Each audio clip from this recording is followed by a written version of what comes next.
വളരെ പ്രാധാന്യമർഹിക്കുന്ന ഒരു കാര്യം പറഞ്ഞുപോയി. ഈ പെൺപിള്ളേർ ജീൻസ് ധരിച്ചത് കൊണ്ടാണ് ആണുങ്ങളെ കൊണ്ട് വേണ്ടാധീനം ചെയ്യിപ്പിക്കുന്നത് എന്നായിരുന്നു അദ്ദേഹത്തിന്റെ ആ സ്റ്റേറ്റ്മെന്റ്. ആ സ്റ്റേറ്റ്മെന്റിനെ കോട്ട് ചെയ്തിട്ട് എത്ര വനിതാ സംഘടനകള് അവർ പ്രതിനിധീകരിക്കുന്ന രാഷ്ട്രീയ പാർട്ടിയുടെ കൊടുപിടിച്ച് നടുത്തളത്തിൽ ഇറങ്ങി യേശുദാസിനെ അറസ്റ്റ് ചെയ്യാൻ. ഏതെങ്കിലും പൊക്കണിട്ട് നടക്കുന്ന ബുദ്ധിജീവി എന്ന് പറയുന്ന പ്രത്യയശാസ്ത്രത്തിന്റെ ഈ അപ്പോസ്തലന്മാരുണ്ടല്ലോ, ഇവരാരെങ്കിലും ഒന്ന് പറഞ്ഞോ യേശുദാസ് പറഞ്ഞത് ന്യായമാണ്? പെണ്ണ് ശരീരത്തിന്റെ പ്രദർശനം നടത്തിയതിന്റെ ശേഷമാണ് പെണ്ണ് വിൽപ്പന വസ്തുവായി തീർന്നത്, പെണ്ണ് കമ്പോളത്തിലെ ചരക്കായി തീർന്നത്. അതുവരെ പെണ്ണിന് മാന്യതയുണ്ടായിരുന്നു എന്ന് തിരുത്തി പറയാൻ ഏതെങ്കിലും രാഷ്ട്രീയ പ്രതിബദ്ധതയുള്ള വനിതാ സംഘടനകൾ തയ്യാറായോ? ഇല്ല. വക്കീൽ നോട്ടീസ് അയക്കാനാണ് ചില വനിതാ സംഘടനകൾ യേശുദാസിനെതിരെ വക്കീൽ നോട്ടീസ് അയക്കാനാണ് തയ്യാറായത്.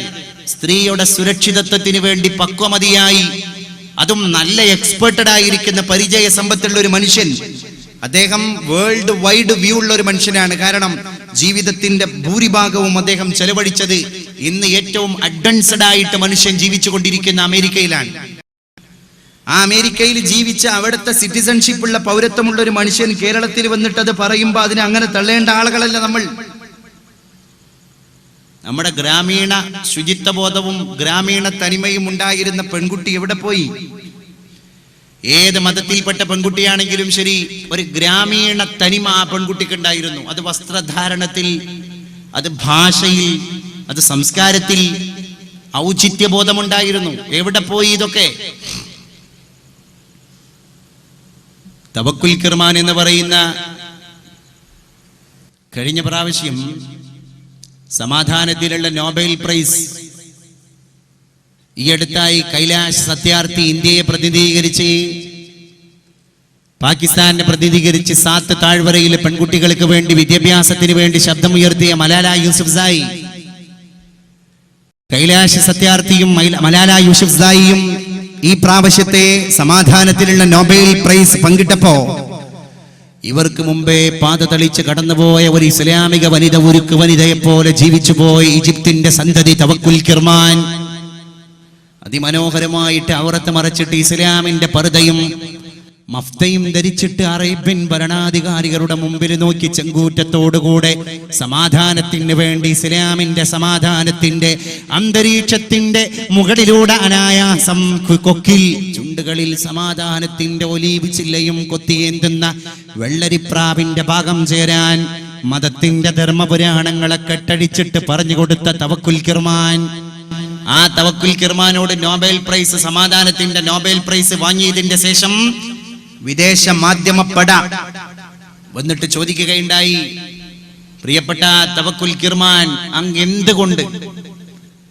UNOയുടെ അല്ലെങ്കിൽ ലോകത്തിന്റെ ഏറ്റവും പ്രശസ്തമായിരിക്കുന്ന പ്രൈസ്, നോബൽ പ്രൈസ്, അതിന്റെ മുകളിൽ ഇനി ഒരു പ്രൈസ് ഇല്ല, ലോകം മുഴുവൻ അങ്ങയെ ആദരിച്ചിട്ട് പോലും വലിയ വലിയ വ്യക്തിത്വങ്ങൾക്കിടയിൽ അഭിമുഖീകരിക്കാനുള്ള സൗഭാഗ്യം അങ്ങേക്ക് ലഭിച്ചിട്ട് പോലും എന്തുകൊണ്ട് ഈ പർദയും മഫ്തയും അങ്ങ് അഴിച്ചു വെക്കുന്നില്ല, മറ്റ് വേഷം അങ്ങ് സ്വീകരിക്കുന്നില്ല? അവിടെ തവക്കുൽ കിർമാൻ ധീരോദാത്തമായ മറുപടിയാണ് വിദേശ മാധ്യമ പ്രതിനിധികൾക്ക് മുമ്പിൽ കൊടുത്തത്. തവക്കുൽ കിർമാൻ പറഞ്ഞു, പൗരാണിക മനുഷ്യൻ ശിലായുഗത്തിൽ നിന്ന് ജീവിതം തുടങ്ങിയവനായിരുന്നു. അന്ന് അവന് നാണം മറക്കാൻ പോലും ഒന്നും കിട്ടിയില്ല. അവൻ അല്പം അഡ്വാൻസ്ഡ് ആയി. അപ്പൊ ഇലയെടുത്തിട്ട് മുൻദ്വാരവും പിൻദ്വാരവും മറച്ചു.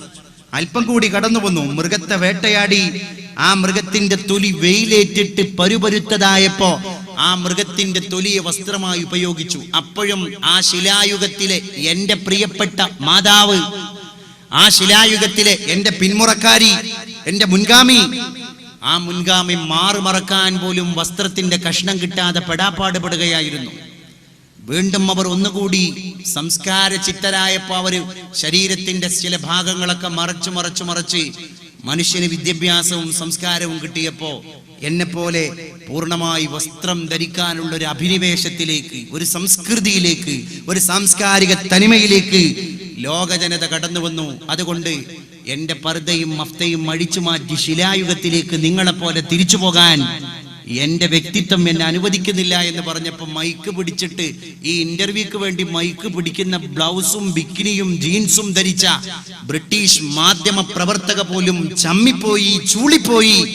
തവക്കുൽ കിർമാൻ എന്ന് പറയുന്ന ഈമാനിക ആവേശമുള്ള മുസ്ലിം പെൺകൊടിയുടെ മറുപടിക്ക് മുമ്പിൽ ആലോചിക്കണം.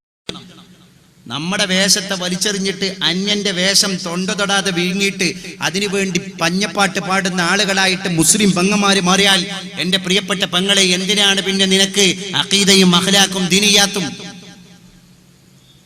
നമ്മൾ തിരിച്ചറിയണം, നമ്മളായിട്ട് പ്രത്യേക ട്രെൻഡ് കൊണ്ടുവരേണ്ട ആളുകളല്ല. ആ പൗരാണിക തനിമക്ക് വേണ്ടി ശബ്ദിക്കേണ്ട ആൾക്കാരാ നമ്മൾ. ഈ അടുത്താണ് യൂറോപ്യൻ രാജ്യത്തിൽപ്പെട്ട ഒരു പെണ്ണ്, ഒരു സ്ത്രീ, ആ സ്ത്രീക്ക് ഏറ്റവും വലിയ പ്രോബ്ലം എന്താണ്? ആ സ്ത്രീക്കുള്ള ഏറ്റവും വലിയ വിഷമം എന്ന് പറയുന്നത് സൂര്യപ്രകാശം ശരീരത്തിൽ തട്ടിയാൽ അലർജിയാണ്. സൂര്യപ്രകാശം തന്റെ സ്കിന്നിനെ ടച്ച് ചെയ്ത് പോയാൽ അവിടെ പ്രത്യേകമായിരിക്കുന്ന ഒരു ഉണല് പൊങ്ങുന്നു, അതൊരു മുഴയായി രൂപാന്തരപ്പെടുന്നു, അത് മുറിവാകുന്നു, ശരീരം പൊട്ടി നാറുന്നു. അതുകൊണ്ട് വെയിലേൽക്കാൻ പാടില്ല. ബ്രിട്ടീഷ് രാജ്യങ്ങളിലുള്ള പെണ്ണിന്റെ വേഷം നിങ്ങൾക്കറിയാം, ഞാൻ പറയേണ്ട കാര്യമില്ല. അവസാനം അവിടുത്തെ മെഡിക്കൽ വിഭാഗത്തിന്റെ ആളുകൾ ഈ പെണ്ണിന് ഔഷധമായി കൊടുത്തത് ഇസ്ലാമിന്റെ വേഷമായ പർദ്ദയാണ്, അതും കറുപ്പ് പർദ്ദ. പുരുഷ ശരീരം പെട്ടെന്ന് സൂര്യപ്രകാശത്തിൽ നിന്ന് റിഫ്ലക്ഷൻ നടത്തണമെങ്കിൽ പുരുഷ ശരീരത്തിന് ഏറ്റവും എഫക്റ്റീവ് വെള്ളവസ്ത്രമാണ്. വകഫിനു ഫീഹാ മൗതാക്കും എന്ന് പറയപ്പെട്ട ഇടത്തുള്ള വെള്ളവസ്ത്രം. എന്നാൽ സ്ത്രീയുടെ ശരീരപ്രകൃതി മറ്റൊന്നാണ്. അതുകൊണ്ട് ശരീരത്തിലേക്ക്, സ്കിന്നിലേക്ക് സൂര്യപ്രകാശത്തിൽ നിന്നുള്ള പ്രതിരോധത്തിന്റെ ശക്തി കിട്ടണമെങ്കിൽ കറുപ്പ് വസ്ത്രമാണ് അവൾക്ക് ഉത്തമം എന്ന് ആധുനിക വൈദ്യശാസ്ത്രം പോലും വിലയിരുത്തപ്പെട്ട ഇടത്ത് നിന്ന് ആ രോഗമുള്ള സ്ത്രീ പറഞ്ഞുപോയി, ഞാനൊരു മുസ്ലിം മതക്കാരിയായി പറന്നിരുന്നെങ്കിൽ എത്ര നന്നായിരുന്നു എന്ന്. സുരക്ഷിത ബോധത്തിന്റെ ആണയിട്ട വചനമാണ് അത് എന്ന് നമ്മൾ മനസ്സിലാക്കേണ്ടതുണ്ട്. എൻ്റെ പ്രിയപ്പെട്ടവരെ, നമ്മുടെ മക്കൾ എങ്ങോട്ട് പോകുന്നു? ലെഗിൻസ് ഇട്ടിട്ടാണ് ചില കുട്ടികളൊക്കെ സ്കൂളിലേക്ക് പോകുന്നത്. ലെഗിൻസ്, ഈ ലെഗിൻസ് എന്ന് പറയുന്നത് ജീൻസും അല്ല, ജീൻസിനേക്കാൾ നോർമൽ ആയിരിക്കുന്ന ഒരു ഡ്രസ്സാണ്. അതിനെപ്പറ്റി വ്യക്തമായിട്ട് നമ്മൾ പഠിക്കുകയാണെങ്കിൽ നമ്മുടെ അറബ് കൺട്രീസിലൊക്കെ നമ്മുടെ പ്രിയപ്പെട്ട അറബി പെണ്ണുങ്ങൾ, മുസ്ലിം സ്ത്രീകൾ പർദ്ദയുടെ ചുവട്ടിൽ ധരിക്കുന്ന ഇന്നർ വിയർ ആണത്. ആ ഇന്നർ വിയർ അണിഞ്ഞിട്ടാണ് കേരളത്തിലെ കോളേജ് കുമാരികൾ അവരുടെ കലാലയങ്ങളിലേക്ക് കടന്നുപോയിക്കൊണ്ടിരിക്കുന്നത്, അല്ലേ? അതൊരു ട്രെൻഡായി മാറിയില്ലേ നമ്മുടെ പെൺപിള്ളേർക്ക് മുമ്പിൽ? ആരാണ് ആ സംസ്കൃതിയെ കൊണ്ടുവന്നത്? എന്നിട്ട് അത് വിശ്വ സംസ്കൃതിയാക്കി മാറ്റുക, അത് വിശ്വ സംസ്കൃതിയാക്കി മാറ്റുക. അതിനാണോ നമ്മൾ കടന്നു വന്നത്? മുസ്തഫ നബി തങ്ങൾ പറഞ്ഞു പോയി, എൻ്റെ പ്രിയപ്പെട്ടവരെ, ഇതിലൊന്നും അത്ഭുതപ്പെടാനില്ല. ഇസ്ലാം എന്താണ് പറഞ്ഞത്? ആഭാസങ്ങളും പേക്കൂത്തുകളും എന്റെ സമൂഹത്തിൽ കടന്നു വരുന്നതാണ്. ഇത് ഇന്ന സലാഹൽ മർഅ, പെണ്ണ് നന്നാവുക എന്ന് പറഞ്ഞാൽ സലാഹൽ മുജ്തമഅ, അതൊരു സമൂഹത്തിന്റെ നന്മയാണ്. ഒരു പെണ്ണ് നന്നായി പോയാൽ അത് സമൂഹം നന്നായി പോയി. മലയാള ഭാഷയിൽ പെണ്ണൊരുമ്പെട്ടാൽ എന്ന പദപ്രയോഗം തന്നെയുണ്ട്. എന്താണ് ആ പദപ്രയോഗം അർത്ഥമാക്കുന്നത് എൻ്റെ പ്രിയപ്പെട്ടവരെ? അതുകൊണ്ട് ഇന്ന സ്വലാഹൽ മർഅ, ഒരു പെണ്ണിന്റെ ഉത്തമമായിരിക്കുന്ന അവസ്ഥ, സ്വലാഹുൽ മുജ്തമഅ, അത് കമ്മ്യൂണിറ്റിയുടെ നന്മയാണ്, അതൊരു സമൂഹത്തിന്റെ നന്മയാണ്. സമൂഹത്തെ നേരായ ദിശയിലേക്ക് വഴി നടത്താൻ പെണ്ണിനെ കൊണ്ടേ സാധിക്കൂ. നാല് സമൂഹത്തിന്റെ യഥാർത്ഥ മതകീയമായിരിക്കുന്ന പ്രമാണങ്ങളെ തകർക്കാനും പെണ്ണിനെ കൊണ്ടേ സാധ്യമാകൂ. അതും പെണ്ണിനെ കൊണ്ടേ സാധ്യമാകൂ. ഇന്നും കണ്ണൂരിലെ പ്രിയപ്പെട്ട ഒരു ഇസ്ലാമിക വനിത, ഇസ്ലാമിനെ പ്രതിനിധീകരിക്കുന്ന ഗവൺമെന്റ് സ്കൂളിൽ പഠിപ്പിക്കുന്ന ടീച്ചറാണ് തന്റെ ഫേസ്ബുക്കിൽ പോസ്റ്റ് കൊടുത്തത്. മറൈൻ ഡ്രൈവിലെ ചുംബന സമരത്തെ ഞാൻ അനുകൂലിക്കുന്നു എന്ന് പറയാൻ അപാരമായ തൊലിക്കട്ടി വേണം. ആ പാഠശാലയിലുമുണ്ട്, നമ്മുടെ മക്കൾ പഠിക്കുന്നു, ആ ടീച്ചറെ സ്റ്റുഡന്റ് ആയിട്ട്, അല്ലേ? കണ്ണൂർ ജില്ലയിലെ ഇസ്ലാമിന്റെ പേരെടുത്ത് പരാമർശിക്കപ്പെടുന്ന ഒരു ഗവൺമെന്റ് സ്കൂളിൽ അധ്യാപിക. നാണമില്ലേ സഹോദരിമാരെ? നമ്മളൊന്ന് ആലോചിച്ച് നോക്കണം, എന്ത് വലിയ സംസ്കാരാണത്.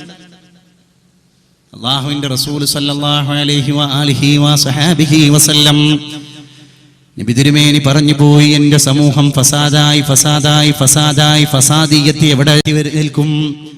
വഴിയരികിലൂടെ നടന്നു പോകുമ്പോൾ നടുറോട്ടിലും പൊതുവഴികളിലും അവിഹിത ബന്ധങ്ങൾ നടന്നുകൊണ്ടിരിക്കും. മനുഷ്യൻ അത് കാണാതിരിക്കാൻ കണ്ണു ചിമ്മും. വൃത്തികേടുകൾ വ്യാപകമായി രഹസ്യത്തിന്റെ അറകളിൽക്കുള്ളിൽ നിന്ന്, ഇരുട്ടിന്റെ മറവിൽ നിന്നത് പട്ടാപക